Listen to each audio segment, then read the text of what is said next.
Hello guys, स्वागत है आप सभी का यूट्यूब चैनल पे। इस वीडियो में हम लोग बात करेंगे भारत सरकार का न्यू एजुकेशन पॉलिसी 2020 जो 29 जुलाई 2020 को अनाउंस किया गया था। देखिए, किसी भी देश का जो डेवलपमेंट है वो टोटली उस देश का एजुकेशन सिस्टम पे बेस्ड होता है। अगर शिक्षा का स्तर सही नहीं है तो देश का बैलेंस डेवलपमेंट करना बहुत मुश्किल है। आज हमारे देश में बहुत सारी समस्याएं हैं। अनएम्प्लॉयमेंट का प्रॉब्लम है। अनएम्प्लॉयमेंट का मेन रीज़न ये है कि यहाँ पे तो डिग्रियाँ बहुत सारे इकट्ठा कर रहे हैं स्टूडेंट, लेकिन कुछ सीख नहीं रहे हैं। किसी भी तरह का प्रैक्टिकल नॉलेज उन सभी स्टूडेंट को दिया नहीं जा रहा है। दूसरा है, देश का जो रीजनल लैंग्वेज है, मदर लैंग्वेज है, देश का जो कल्चर है वो धीरे धीरे ख़त्म होते जा रहा है, क्योंकि जो पढ़ाई हो रही है वो हम लोग का रीजनल लैंग्वेजेस में नहीं हो रहा है, मेनली इंग्लिश में हो रहा है। ठीक है। नेक्स्ट, हम लोग का देश में वर्कर तो काम करने वाला तो बहुत सारा है, लेकिन स्किल्ड लेबर का बहुत कमी है, जिसकी वजह से इंडस्ट्रियल डेवलपमेंट सही से नहीं हो पा रहा। आज भी हम लोग अंडर डेवलप कंट्री के अंदर ही आते हैं। तो बहुत सारे प्रॉब्लम आज के डेट में हम लोग का कंट्री में है। ठीक है। तो इन सब प्रॉब्लम को दूर करने के लिए हम लोग का जो देश का जो प्रेजेंट एजुकेशन सिस्टम है उसको चेंज करना बहुत ज़रूरी है, और उसको चेंज करने के लिए न्यू इंडस्ट्रियल पॉलिसी, बहुत लंबे चौड़े डिस्कशन, बहुत सारे इंस्टीट्यूशन पर्सन से डिस्कशन करने के बाद भारत सरकार ने 29 जुलाई को अनाउंस किया था। अब इस न्यू पॉलिसी का ज़रूरत क्या है? हम लोग का देश में जो प्रेजेंट एजुकेशन सिस्टम है उसमें बहुत सारा डिफेक्ट है।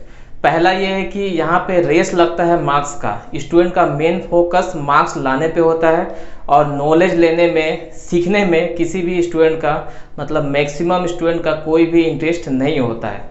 सब कुछ मार्क्स ओरिएंटेड होता है, और कैरियर, आगे चल के कैरियर हमारा क्या होगा उस पर किसी का ध्यान नहीं होता है। प्रेजेंट एजुकेशन सिस्टम में vocational training, practical training, internship का कोई भी फैसिलिटी नहीं है। ये सिस्टम टोटली रट्टा मार सिस्टम है। सभी स्टूडेंट रट्टा मारते हैं, एग्जाम के 1 महीना पहले पढ़ाई करते हैं और एग्जाम में जाके अच्छे से स्कोर करते हैं। ये सिस्टम चल रहा है, और जो सिलेबस है टोटली आउटडेटेड है। जैसे हम अपना एग्जाम्पल दे रहे हैं, पढ़ाते हुए 10 साल से ज़्यादा हो गया, और हम जब ग्रेजुएशन में जो सब्जेक्ट, जो टॉपिक पढ़ रहे थे, आज भी बिल्कुल वही सब्जेक्ट, वही टॉपिक, सेम क्वेश्चन आज भी हम वही पढ़ा रहे हैं। ठीक है। तो यहाँ पे जो सिलेबस है टोटली आउटडेटेड है, और प्रेजेंट सिस्टम में स्टूडेंट्स को डिटेन भी किया जाता है। डिटेंशन का मतलब ये हुआ कि अगर कोई स्टूडेंट एक क्लास में फेल हो जाता है तो उसको उस क्लास में बैठा दिया था, आगे उसको प्रमोट नहीं किया जाता है। तो एक तरह से डिटेंशन हो गया। और लास्ट, ओवरबर्डन ऑफ बुक्स बहुत ज़्यादा है। जैसे आप लोग प्री प्राइमरी KG 1, 2 का स्टूडेंट को देखिए, जितना उनका साइज नहीं होता उससे ज़्यादा उनका बैग का साइज होता है। बहुत तरह के सब्जेक्ट है, लेकिन यहाँ पे सीख कोई भी कुछ नहीं रहा है। ठीक है। तो इन सब को दूर करना बहुत ज़रूरी था। इसी सब प्रॉब्लम को ध्यान में रखते हुए भारत सरकार ने न्यू एजुकेशन पॉलिसी 2020 अनाउंस किया। यहाँ पे हम न्यू एजुकेशन पॉलिसी 2020 के एक वीडियो सीरीज बनाने वाला, जिसका 4 पार्ट होगा। पहला पार्ट में हम लोग समझेंगे कि प्री प्राइमरी से लेके क्लास 12 तक क्या क्या चेंजेस हुआ। दूसरा वीडियो में हम लोग समझेंगे कि जो अंडर ग्रेजुएट कोर्सेस है उसमें क्या क्या चेंजेस हुआ। तीसरा, बहुत सारा स्ट्रक्चरल चेंजेस हुआ है, उसको हम लोग थर्ड वीडियो में डिस्कस करेंगे। और इसका एजुकेशन सिस्टम है प्रेजेंट वाला, उसमें इसका इम्पैक्ट क्या होगा उसको भी हम लोग डिस्कस करेंगे। ठीक है। तो सबसे पहले हम लोग प्री प्राइमरी से क्लास 12 तक क्या चेंजेस हुआ ये हम लोग समझ लेते हैं। पहला हो गया, ये नो डिटेंशन पॉलिसी है। नो डिटेंशन का मतलब अप टू क्लास 8 तक किसी भी स्टूडेंट को फेल नहीं किया जाएगा। दूसरा, यहाँ पे सिलेबस को रिड्यूस्ड भी किया जाएगा और रीस्ट्रक्चर्ड भी किया जाएगा। रिड्यूस मतलब कम करेंगे, और रीस्ट्रक्चर्ड का मतलब रिक्वायरमेंट के हिसाब से, प्रेजेंट में वर्ल्ड में जो सिचुएशन है उसके हिसाब से सिलेबस को रीऑर्गेनाइज किया जाएगा। ये जो हम लोग का स्टडी होगा तीसरा, वो कैरियर ओरिएंटेड होगा। मतलब यहाँ पे स्किल डेवलपमेंट पे भी ध्यान दिया जाएगा, वोकेशनल कोर्सेज भी करवाए जाएंगे आफ्टर 6, और इंटर्नशिप का भी फैसिलिटी स्टूडेंट को दिया जाए। इंटर्नशिप का मतलब कोई भी स्टूडेंट अगर कुछ सीखना चाहता है, प्रैक्टिकल नॉलेज लेना चाहता है, फॉर एग्जांपल एक स्टूडेंट को कंप्यूटर कोडिंग में इंटरेस्ट है, सॉफ्टवेयर डेवलपमेंट में इंटरेस्ट है, तो वो एक कंपनी में जाके इंटर्नशिप आफ्टर क्लास 6 कर सकता है। ठीक है। उसके बाद पैटर्न में भी बहुत सारा चेंजेस हुआ है। पहले जो हम लोग का एजुकेशन सिस्टम था अप टू 12 तक 10+2 सिस्टम में चल रहा था, अब उसको हटा दिया गया। अब 5+3+3+4 वाला सिस्टम इफेक्टिव होगा अगले साल से। अब 5+3+3+4 क्या है इसको हम आगे वीडियो में डिस्कस करेंगे। नेक्स्ट बहुत इंपॉर्टेंट चेंजेस है, लैंग्वेज बार को हटाया गया है। जैसे हम लोग का देश में ये समझा जाता है कि जिसको इंग्लिश आती है सब कुछ वही है, वो भगवान की तरह ट्रीट किया जाता है, और जिसको इंग्लिश नहीं आती है उसको इंसान भी नहीं माना जाता है। तो ये जो लैंग्वेज का प्रॉब्लम है उसको हटाने का कोशिश किया गया। अप टू क्लास 5 तक रीजनल लैंग्वेज में, लोकल लैंग्वेज में, मदर लैंग्वेज में पढ़ाई होगा, ठीक है। और टीचर्स के लिए भी रीजनल लैंग्वेज या मदर लैंग्वेज या local language up to class 5 तक यूज़ करना कंपलसरी हो गया। आजकल स्कूल में क्या होता है, प्री प्राइमरी सेक्शन से ही टीचर्स इंग्लिश बोलने लगते हैं, भले स्टूडेंट को समझ में आए या नहीं समझ में आए, लेकिन इंग्लिश कंपलसरी हो जाता है। मतलब हर जगह अंग्रेजीकरण हो रहा है, उसको रोकने का यहाँ पे कोशिश किया जा रहा है। और आखिरी जो अंडर ग्रेजुएट के कोर्सेज है उसमें भी बहुत सारा चेंजेस है। जैसे पहले 3 ही स्ट्रीम होता था हम लोग का, मेनली आर्ट्स, साइंस, कॉमर्स। आपको पढ़ना तो आप कॉमर्स लीजिए, आर्ट्स लीजिए, साइंस लीजिए, ठीक है। आर्ट्स वाले कॉमर्स में नहीं जा सकते, साइंस वाले कॉमर्स में नहीं जा सकते, लेकिन अब इसको हटा दिया गया है। नो स्ट्रीम, आप लोग को जो जो सब्जेक्ट इंटरेस्ट है, जिस सब्जेक्ट में आप लोग उसको पढ़ाई कर सकते हैं। अगर कॉमर्स का स्टूडेंट चाहे तो अकाउंट्स भी पढ़ सकता है, और साथ में अगर उसका हिस्ट्री में इंटरेस्ट है तो हिस्ट्री भी पढ़ सकता है, ठीक है। एक तरह से मल्टी डिसिप्लिनरी कोर्सेज हम लोग को अंडर ग्रेजुएट सेक्शन में मिलेंगे, ठीक है। अब सबसे पहले समझते हैं कि 5+3+3+4 का पैटर्न क्या है। यहाँ पे जो क्लास 12 तक का स्टडी है उसका टोटल 4 पार्ट किया गया है। पहला पार्ट है पहला 5 साल, 5 इयर्स, जिसको हम लोग फाउंडेशन स्टेज बोलते हैं। मतलब यहाँ पे स्टूडेंट का जो फ्यूचर है उसका न्यू बनाया जाएगा, ठीक है। इस 5 साल में 3 साल हो गए प्री प्राइमरी और 2 साल हो गया क्लास 1 है 2, टोटल 5 साल हो गया। इसमें मेनली फोकस किया जाएगा एक्टिविटी पे, स्पोर्ट्स पे, और बुक्स बहुत ही कम होगा। मतलब अब जो क्लास 2 तक के बच्चे हैं उनको बुक्स ढोना नहीं पड़ेगा, 8 या 10 सब्जेक्ट पढ़ना नहीं पड़ेगा। और अप टू 5 इयर्स तक का जो स्टडी है उसका करिकुलम NCERT डिज़ाइन करेगी, उसी के हिसाब से हर स्कूल में ये पढ़ाई होगा।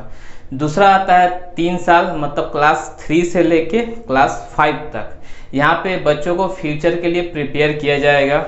यहाँ पे मेनली जो फोकस दिया जाएगा कुछ स्पेसिफिक सब्जेक्ट पे, जैसे साइंस हुआ, मैथ्स हुआ, सोशल साइंस हुआ, ह्यूमैनिटी हुआ, आर्ट्स हुआ, इन्वायरमेंट हुआ, इसमें मेनली फोकस किया जाएगा। इसी से रिलेटेड पढ़ाई 3 to 5 तक करवाया जाएगा, ठीक है। और यहाँ पे जो लैंग्वेज होगा वो रीजनल लैंग्वेज हो सकता है, मदर लैंग्वेज, लोकल लैंग्वेज, मतलब इंग्लिश कंपलसरी नहीं है। क्लास 5 तक इंग्लिश एक सब्जेक्ट होगा, एक लैंग्वेज नहीं होगा। सब्जेक्ट का मतलब एक इंग्लिश अलग सब्जेक्ट हो गया, और बाद बाकी सब्जेक्ट आप लोग को इंग्लिश में पढ़ने का जरूरत नहीं है, आप लोग मदर लैंग्वेज, लोकल लैंग्वेज में भी उसको पढ़ सकते हैं। बहुत बढ़िया स्टेप है, इससे देश में जो अंग्रेजी का बुखार चढ़ा हुआ है उसको उतारने में आसानी होगा। अब बढ़ते हैं स्टेज नंबर 3, मिडिल स्टेज, जहाँ पे क्लास 6 से 8 तक आता है। अप टू 8 तक नो डिटेंशन पॉलिसी है, मतलब 8 तक किसी भी स्टूडेंट को फेल नहीं किया जाएगा। अप टू क्लास 8 तक गवर्नमेंट का या एजुकेशन सिस्टम का मेन फोकस स्टूडेंट का जो बेसिक स्किल है, नॉलेज है, ठीक है, उसको डेवलपमेंट में रहेगा। उसको रट्टा मरवाना, अलग अलग सब्जेक्ट पढ़ाने में नहीं रहेगा। तो यहाँ पे जो सिलेबस होगा वो टोटली रिवाइज नया सिलेबस मिलेगा एंड रीस्ट्रक्चर्ड सिलेबस में। रीस्ट्रक्चर का मतलब जो प्रेजेंट में वर्ल्ड का रिक्वायरमेंट है उसके हिसाब से यहाँ पे सिलेबस बनाया जाएगा। यहाँ पे स्टूडेंट कंप्यूटर कोडिंग भी सीख सकते हैं, जैसे कि BDSA में होता है। मतलब क्लास 6 से ही अगर कोई स्टूडेंट कंप्यूटर में इंटरेस्टेड है, IT फील्ड में जाना चाहता है, तो उनके लिए स्कोप यहीं से खुल जाएगा। यहाँ पे इंटर्नशिप का भी फैसिलिटी दिया जाएगा, जिससे स्टूडेंट प्रैक्टिकल ट्रेनिंग ले पाए। प्रैक्टिकल ट्रेनिंग का मतलब अगर किसी को पेंटिंग सीखना है तो किसी पेंटर के पास जाकर ट्रेनिंग ले सकता है। किसी को कंप्यूटर सॉफ्टवेयर डिजाइनिंग सीखना है, उसमें उसका इंटरेस्ट है, तो किसी कंपनी में जाकर प्रैक्टिकल ट्रेनिंग ले सकता है। ये बहुत बढ़िया स्टेप है। ऐसा फैसिलिटी आज के डेट में ग्रेजुएट जो स्टूडेंट कर रहे हैं, ग्रेजुएशन जो कर रहे हैं, उन सबको भी ये नहीं मिलता है। और यहाँ पे 6 to 8 क्लास का जो स्टूडेंट है उन सब के लिए बात कहा गया। इससे क्या होगा, उन सबका जो मेंटल डेवलपमेंट होगा, स्किल का डेवलपमेंट होगा, ठीक है। और यहाँ पे जो भी पढ़ाई होगा वो कैरियर ओरिएंटेड होगा, मतलब क्लास 6 से ही स्टूडेंट को अपना कैरियर के लिए तैयार किया जाएगा, ठीक है। अब बढ़ते हैं स्टेज नंबर 4, मतलब 9 से 12। अब 9 से 12 मेनली बोर्ड एग्जाम्स आते थे। अब बोर्ड एग्जाम का जो सिस्टम है उसको टोटली चेंज किया जाएगा। अब यहाँ पे क्या होगा, हर क्लास में सेमेस्टर वाइज एग्जाम होगा। मतलब क्लास 9 में 2 एग्जाम होगा 6-6 महीने का गैपिंग में, 10 में, 11 में, 12 में, ठीक है। साल में 2-2 बार एग्जाम लिया जाएगा। पहले जो एग्जामिनेशन होता वो रट्टा मार सिस्टम था। स्टूडेंट सिर्फ मार्क्स स्कोर करने में ध्यान देते थे, पास्ट एग्जाम का पेपर पढ़ेंगे और बहुत सारे टीचर्स जो इम्पोर्टेंट देते हैं, इंक्लूडिंग हम भी बहुत सारे स्टूडेंट को एग्जाम के लिए इम्पोर्टेंट देते हैं, उसको पढ़ के एग्जाम में अच्छा स्कोर करने का कोशिश करते थे। ये सिस्टम चला था। लेकिन अब जो एग्जामिनेशन होगा उसमें यहाँ पे आप लोग का नॉलेज टेस्ट किया जाएगा, मतलब आप लोगों ने पढ़ के सीखा क्या उसको टेस्ट किया जाएगा। यानी यहाँ पे रट्टा मार सिस्टम बिल्कुल भी नहीं चलेगा। रट्टा मार के आप लोग एग्जाम में अच्छा परफॉर्म नहीं कर पाएंगे।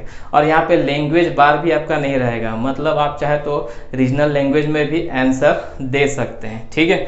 और यहाँ पे जो फाइनल रिपोर्ट बनेगा 9 से लेकर 12 तक, उसमें आपका एबिलिटी भी देखा जाएगा, एक्टिविटी जो एक्टिविटी स्कूल या कॉलेजेस में होगा उसको भी लिए मार्क्स मिलेगा आपको, एग्जाम जो होगा उसका भी मार्क्स उसमें ऐड किया जाएगा, और आपका जो बिहेवियर है वो भी देखा जाएगा। और यहाँ पे 360 डिग्री इवेल्यूशन का भी बात किया गया। 360 डिग्री इवेल्यूशन का मतलब यहाँ पे टीचर्स भी मार्क्स देंगे, स्टूडेंट भी खुद अपने आप को मार्क्स देंगे, आपके साथ वाले स्टूडेंट भी आपको मार्क्स देंगे, उसके हिसाब से 360 डिग्री इवेल्युएशन होगा। और यहाँ पे स्ट्रीम का कोई झंझट नहीं है। आर्ट्स साइंस कॉमर्स अब आप लोग भूल जाइए। यहाँ पे आप लोग को जिस सब्जेक्ट में इंटरेस्ट है उस सब्जेक्ट में आप लोग पढ़ाई कर सकते हैं। सपोज एक साइंस स्ट्रीम का स्टूडेंट है, उसका फिजिक्स में इंटरेस्ट है, साथ हिस्ट्री में भी इंटरेस्ट है, तो फिजिक्स और हिस्ट्री एक साथ पढ़ाई कर सकता है। इकोनॉमिक्स का स्टूडेंट चाहे तो अकाउंट्स या केमिस्ट्री या मैथ्स लेके भी पढ़ सकता है। मतलब आर्ट्स साइंस कॉमर्स का जो बाउंड्री था उसको हटा दिया गया है। बहुत ही ज़बरदस्त चेंजेस है। अगर ये सब सही से इम्प्लीमेंट हो गया तो हम लोग का जो देश का एजुकेशन सिस्टम है और स्टूडेंट का जो स्किल है वो पूरी तरह से बदल जाएगा।